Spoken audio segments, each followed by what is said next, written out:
Assalamualaikum warahmatullahi wabarakatuh. Para siswa kelas 8 SMP, jumpa lagi di pembelajaran PPKN SMP kelas 8 semester genap. Untuk semester ini kita akan mulai dari bab 4, yaitu semangat kebangkitan nasional tahun 1908.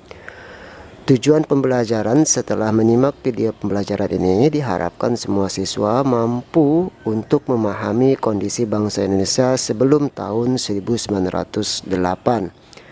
Yang kedua, mampu mengidentifikasi perintis kebangkitan nasional dalam perjuangan kemerdekaan di negara Republik Indonesia. Dan yang ketiga, menjelaskan tahapan pembinaan persatuan bangsa Indonesia. Nah, inilah tujuan pembelajaran kita. Baik, kita mulai dari kondisi bangsa Indonesia sebelum tahun 1908 ya. Jadi sebelum kita memahami kondisi bangsa Indonesia tahun 1908, kita juga mesti memahami kondisi global secara dunia gitu. Bagaimana kondisi keadaan dunia terutama di negara Eropa. Nah, pada saat itu ekonomi bangsa-bangsa Eropa itu mengalami kemerosotan atau kerusakan. Tetapi di saat ekonomi merosot, pada abad 15 teknologi pelayaran berkembang pesat. Jadi ekonominya merosot tapi teknologi berkembang, terutama teknologi pelayaran. Dan karena teknologi pelayaran ini berkembang pesat, maka bangsa-bangsa Eropa itu mulai mencari sumber ekonomi baru dan juga lahan-lahan baru, daerah-daerah baru untuk dijadikan basis perdagangan. Jadi seluruh bangsa Eropa mulai keluar mencari daerah-daerah baru untuk melaksanakan perdagangan. Dan salah satunya adalah negara kita, negara Republik Indonesia. Jadi bangsa-bangsa Eropa terutama Belanda dan yang lain-lainnya itu keluar dari negara mereka karena teknologi pelayarannya berkembang pesat.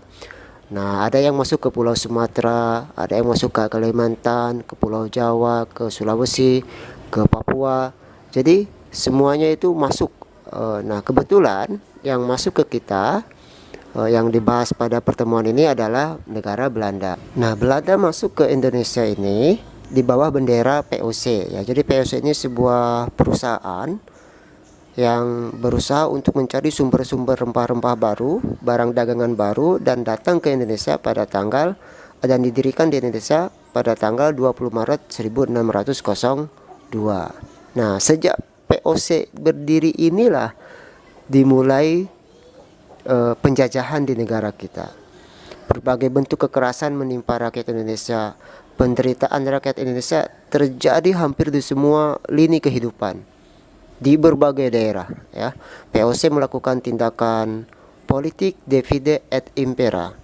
Jadi mengadu domba. Jadi kita sesama bangsa Indonesia itu diadu domba. Antar desa, antar daerah, antar kerajaan, antar suku diadu domba sehingga kita sibuk berperang, berselisih sesama warga negara Indonesia karena politik dari POC ini, yaitu divide et impera. Kemudian politik adu domba ini makin melemahkan kerajaan-kerajaan Indonesia dan merusak seluruh sendi kehidupan masyarakat. Jadi ketika POC datang, sebenarnya di Indonesia sudah ada kerajaan-kerajaan yang memerintah, belum ada Republik Indonesia. Nah, oleh POC ini diadu domba. Nah, ketika periode 1808 sampai 1811, ketika Daendels berkuasa, bangsa Indonesia itu semakin menderita. Ada istilah kerja paksa atau kerja rodi untuk membangun jalan sepanjang Pulau Jawa, Anyer Panarukan untuk kepentingan militer. Itu rakyat Indonesia semakin menderita. Kemudian penderitaan itu berlanjut dengan adanya kultur stelsel atau tanam paksa. Ya, peraturan tanam paksa ini diterapkan oleh Gubernur Jenderal Hindia Belanda Van der Bos pada tahun 1828. Nah, sistem tanam paksa ini mewajibkan rakyat menanami sebagian dari sawah dan atau ladangnya dengan tanaman yang ditentukan oleh pemerintah dan hasilnya diserahkan kepada pemerintah. Jadi ini benar-benar menderita rakyat kita. Kita sebagai bangsa Indonesia menderita. Misalkan ada seorang warga punya lahan 1 hektar yang biasanya ditanami oleh padi. Nah, dengan sistem tanam paksa ini, pemerintah Belanda menyuruh si warga itu separohnya setengah dari lahannya itu ditanam dengan tanaman yang ditentukan oleh pemerintah, tapi hasilnya bukan untuk warga itu yang punya tanah, hasilnya diambil oleh Belanda. Nah, ini benar-benar menderita dari sistem tanam paksa ini. Jadi kita benar-benar diperas, bukan hanya tenaga melainkan juga kekayaan, sehingga mengakibatkan banyak sekali rakyat yang jatuh miskin. Ya, di pihak lain penjajah mendapatkan kekayaan bangsa Indonesia yang berlimpah untuk membangun negaranya sendiri, yaitu negara Belanda, dan menjadi negara kaya raya di Eropa pada saat itu Belanda itu ya, dari hasil rempah-rempah dan kekayaan yang berasal dari negara Indonesia. Nah, penderitaan bangsa Indonesia ini menumbuhkan benih-benih perlawanan di berbagai daerah. Perjuangan melawan penjajah dipimpin oleh ulama atau kaum bangsawan. Kita mengenal ada Sultan Hasanuddin di Sulawesi Selatan, Sultan Ageng Tirtayasa di Banten, Tuanku Imam Bonjol di Sumatera Barat, Pangeran Diponegoro di Jawa Tengah. Mereka semua adalah pahlawan-pahlawan yang memimpin, yang melakukan perlawanan terhadap penjajahan. Nah, berbagai penderitaan itu ya menimbulkan beberapa perlawanan dari tokoh-tokoh kita, karena mereka mulai sadar, bangsa Indonesia mulai sadar bahwasanya suatu bangsa tidak akan berubah manakala bangsa tersebut tidak mau mengubah dirinya sendiri. Maka muncullah organisasi pada tahun 1908, yaitu pada tanggal 20 Mei. Organisasi tersebut bernama Budi Utomo yang didirikan oleh Dr. Sutomo. Budi Utomo merupakan organisasi pertama di Indonesia yang bersifat nasional dan berbentuk modern, yaitu organisasi dengan pengurus yang tetap, ada anggota, tujuan, dan program kerja.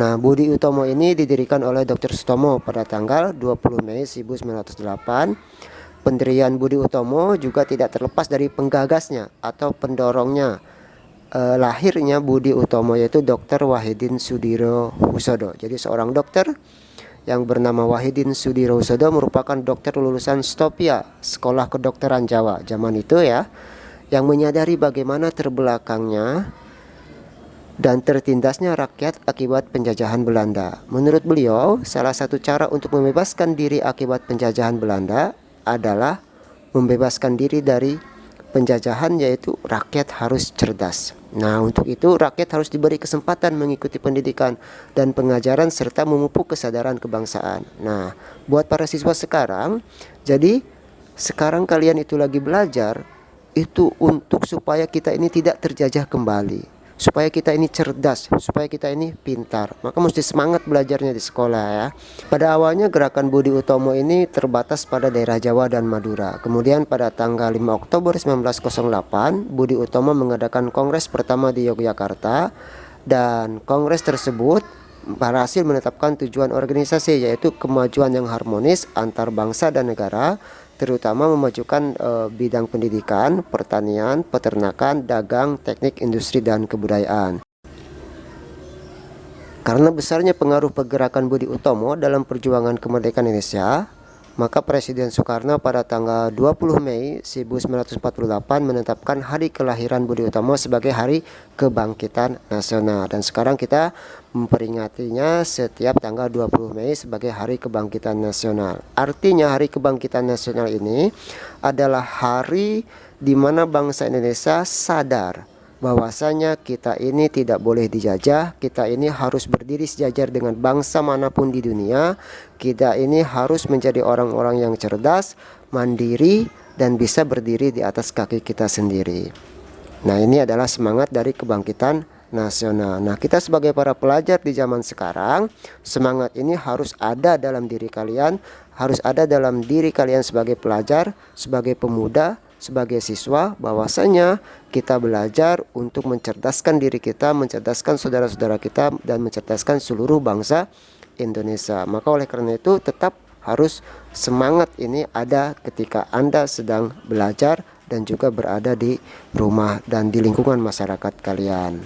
Baik, kita kembali ke cerita awal tadi, bahwasanya ketika Eropa masuk ke Indonesia, Belanda masuk ke Indonesia di bawah VOC, maka muncullah organisasi Budi Utomo. Jadi POC masuk 1600, sedangkan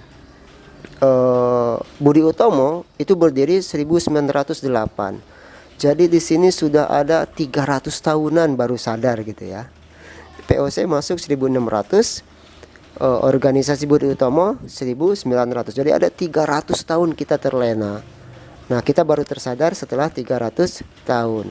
Dan organisasi ini menjadi tahapan-tahapan pembinaan Persatuan Bangsa Indonesia. Jadi zaman dulu itu berjuangnya sendiri-sendiri, daerah-daerah masing-masing. Nah, semakin kesini masyarakat Indonesia semakin sadar. Maka dalam tahapan pembinaan Persatuan Bangsa Indonesia itu ada 4 tahap secara umum ya. Yang pertama perasaan senasib, kemudian yang kedua kebangkitan nasional, yang ketiga Sumpah Pemuda, dan yang terakhir proklamasi kemerdekaan. Dan itu adalah puncaknya dari persatuan Indonesia, perjuangan Indonesia dari para perintisnya, sehingga kita bisa merdeka. Dan sekarang kita di dalam tahap untuk mempertahankan kemerdekaan ini. Jadi dimulai dari perasaan senasib, bahwasanya kita diajak, kemudian bangkit secara nasional, kemudian bersumpah untuk menjadi satu bangsa, satu bahasa, satu tanah air, dan akhirnya memproklamasikan kemerdekaan kita. Nah, itulah adalah tahapan dari proses persatuan bangsa Indonesia ini. Nah, kira-kira begitulah kondisi kita ya, dan para perintis kebangkitan nasional dalam perjuangan kemerdekaan. Jadi sebagai kesimpulan bahwasanya kondisi pada sebelum tahun 1908 rakyat kita terjajah oleh bangsa Eropa, karena bangsa Eropa ekonominya turun merosot, tetapi dunia pelayaran teknologinya berkembang sehingga masuk ke negara kita, menjarah semuanya. Kemudian bangsa Indonesia tersadar sehingga terjadi kebangkitan nasional, dan akhirnya bangsa Indonesia merdeka. Nah, itulah ya perjuangan yang ada dalam materi ini. Baik, untuk tugas di sini ada 5 soal. Silakan para siswa nanti menjawabnya, kemudian dikumpulkan ke gurunya masing-masing ya. Saya akhiri, assalamualaikum warahmatullahi wabarakatuh.